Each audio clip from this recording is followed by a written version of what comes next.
Assalamualaikum warahmatullahi wabarakatuh. Selamat malam. Perkenalkan kami dari kelompok 25 akan mempresentasikan hasil kerja dari kelompok kami mengenai interkoneksi bus. Sebelumnya, perkenalkan anggota dari kelompok kami, saya Fidela Clarissa dengan NPM akhir 104 dan teman saya. Saya M. Arif, NPM 199. Oke, next.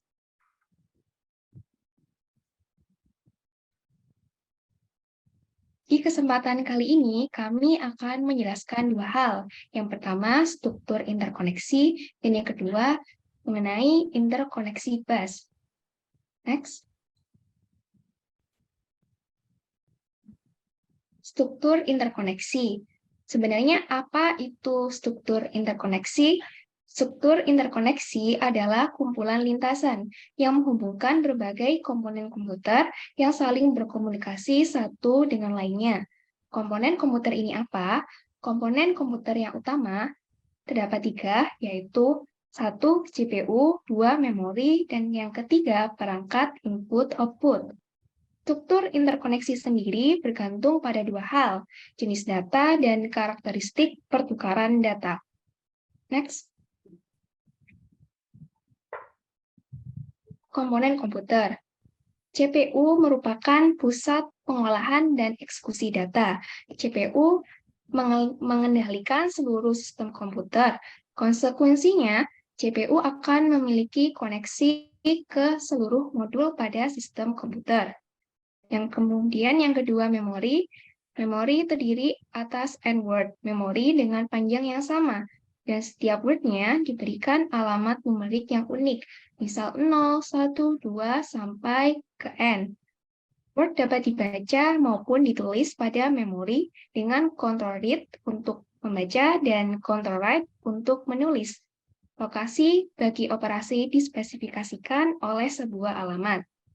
Kemudian modul I/O, pertukaran data dari dan ke dalam komputer.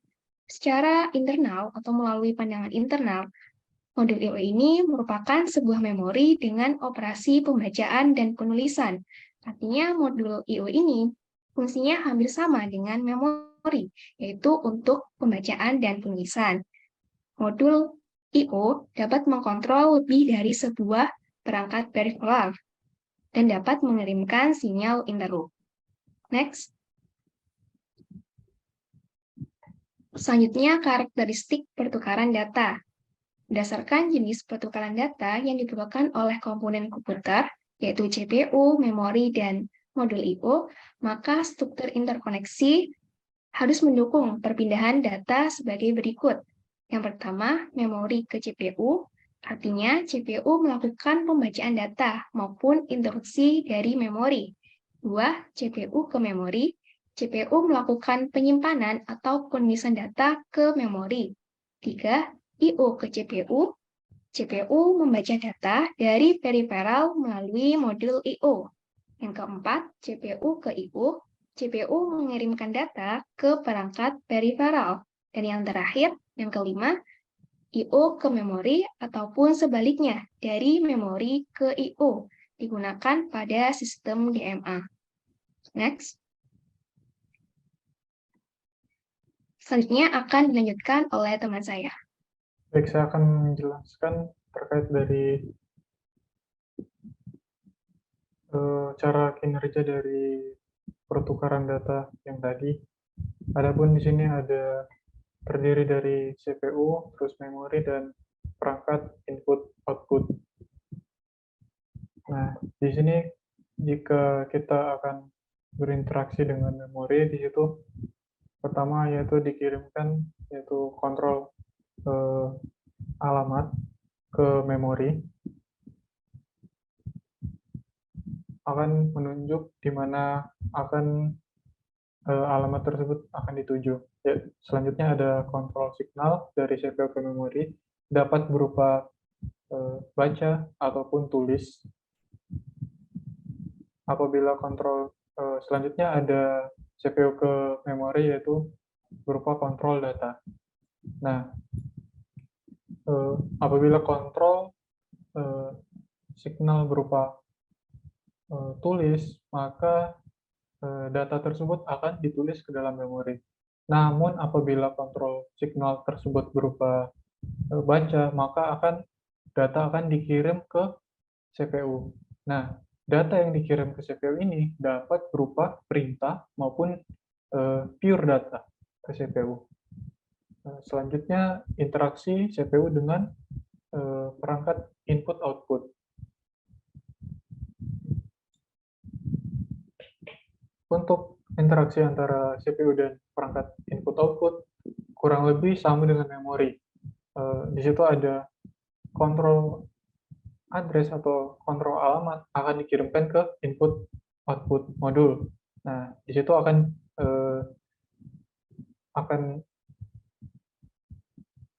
diketahui alamat yang dituju dapat berupa mouse atau perangkat USB lainnya atau perangkat input-output yang lain. Selanjutnya ada kontrol signal. Kontrol signal akan dikirimkan ke input-output. Nah, di situ dapat berupa write dan read. Selanjutnya ada kontrol data akan dikirimkan ke input-output. Nah, di situ dapat berupa data internal ataupun data eksternal. Data internal itu berasal dari di dalam komputer, kalau eksternal itu berasal dari luar komputer. Contohnya seperti mouse tadi. Nah, apabila di situ kontrol signalnya berupa write, maka di situ akan ditulis. Nah, apabila di situ baca, maka nanti data tersebut akan yang data berupa internal ataupun eksternal data akan dikirimkan ke CPU. Nah, dikirimkan dalam bentuk perintah ke CPU. Selanjutnya, apabila apa yang membedakan dari memori dan input-output modul. Di situ ada interrupt signal, yaitu ketika modul itu, input-output modul itu telah selesai, maka interrupt signal akan dikirim ke CPU. Nah, begitu tadi cara kinerja dari pertukaran data di sini.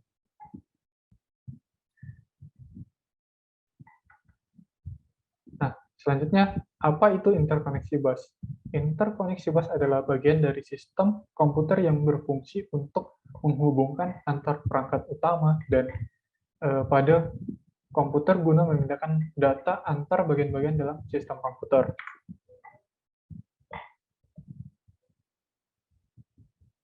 Nah, pada tadi pertukaran data itu mereka memiliki jalur yaitu dengan nama bus. Bus adalah suatu lintasan komunikasi yang menghubungkan dua atau lebih komponen komputer. Selanjutnya, karakteristik dari bus itu. Karakteristik penting bus adalah media transmisi yang dapat digunakan bersama oleh sejumlah perangkat yang terhubung pada bus. Meski dapat digunakan bersama, namun satu waktu hanya ada satu perangkat komputer yang dapat menggunakan bus. Selanjutnya, struktur sistem bus. Bus sistem terdiri dari 50 hingga 100 saluran yang terpisah. Masing-masing saluran ditandai dengan arti dan fungsi khusus. Contoh bus data terdiri atas 8 saluran, sehingga dalam satu waktu dapat mentransfer data 8 bit. Secara fungsi saluran bus dikategorikan menjadi 3 bagian, yaitu 1. Saluran data, 2. Saluran alamat, dan 3. Saluran kontrol. Nah, saluran data ini seperti yang tadi saya jelaskan di gambar tersebut. Saluran data itu adalah lintasan yang digunakan untuk perpindahan data antar modul. Secara umum, lintasan ini disebut bus data. Jumlah terkait dengan panjang word, misal 8, 16, 32, dan 32.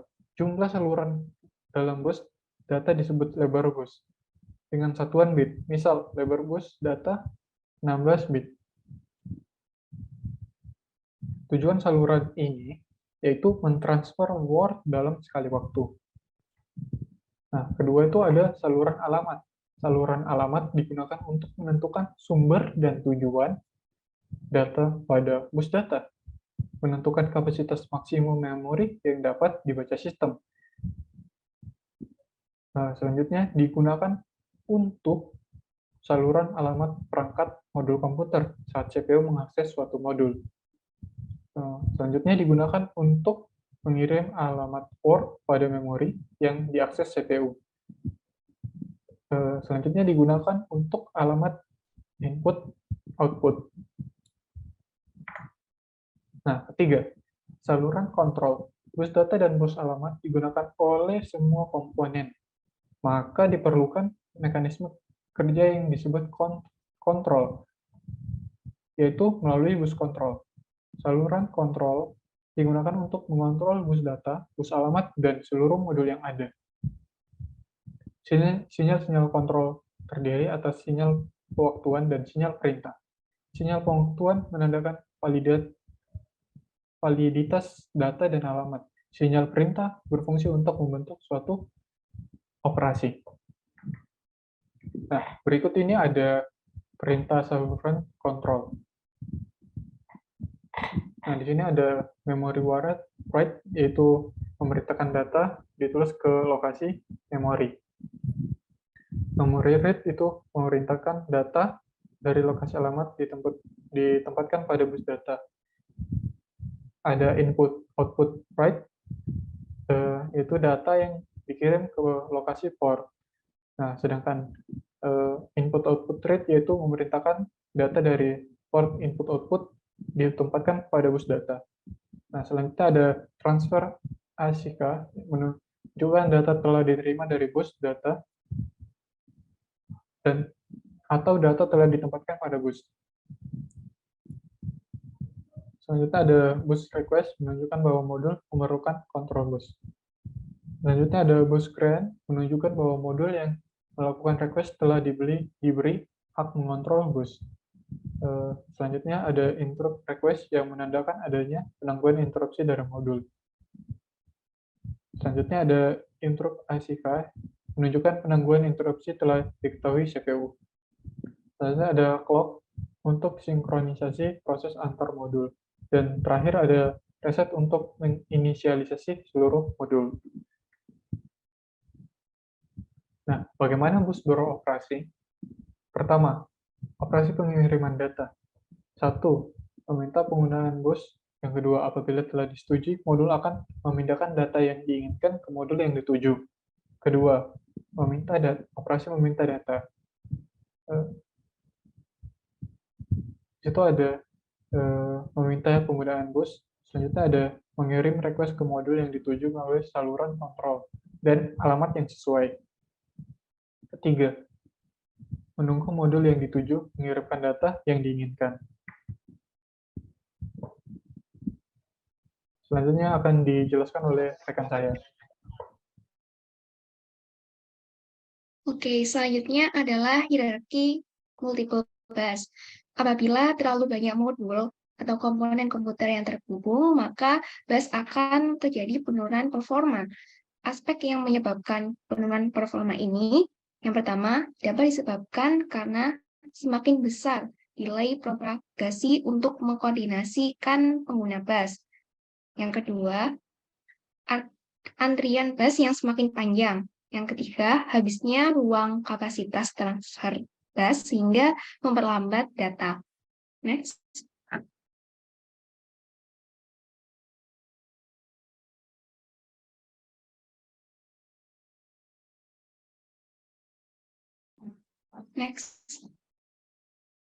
Arsitektur bus tradisional. Bus tradisional memiliki beberapa ciri khas. Yang pertama, modul transfer data berkecepatan tinggi disambungkan dengan bus berkecepatan tinggi. Modul tidak memerlukan transfer data cepat dihubungkan ke bus ekspansi. Dapat terjadi bottleneck ketika permintaan transfer data mendekati kapasitas maksimal bus. Berikut ini adalah skema dari arsitektur bus tradisional. Next. Selanjutnya, arsitektur bus kinerja tinggi. Bus kinerja tinggi memiliki beberapa hal Yang pertama, terdapat bus lokal yang menghubungkan prosesor ke change controller, yang dapat terhubung ke bus sistem yang mendukung memori utama. Change controller ini terintegrasi ke dalam bridge atau buffering yang terhubung ke bus berkecepatan tinggi. Bus berkecepatan tinggi lebih terintegrasi dengan prosesor. Di sebelah kanan merupakan skema dari arsitektur bus kinerja tinggi.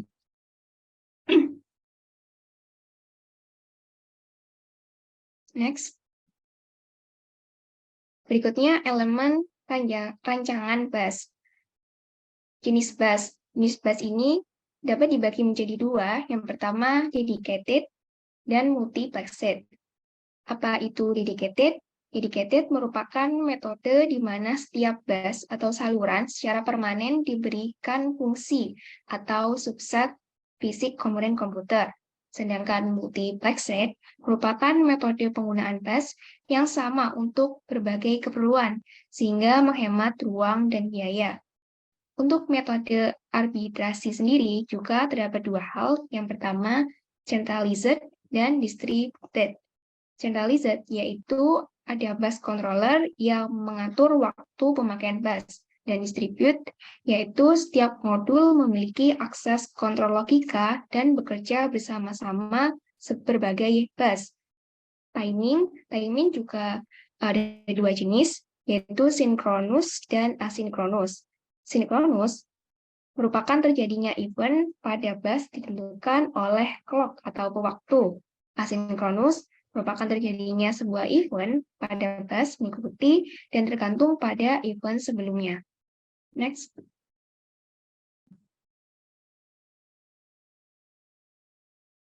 Sekian presentasi dari kelompok kami. Apabila ada salah kata dan kekurangan, kami mohon maaf. Terima kasih atas perhatiannya. Wassalamualaikum warahmatullahi wabarakatuh.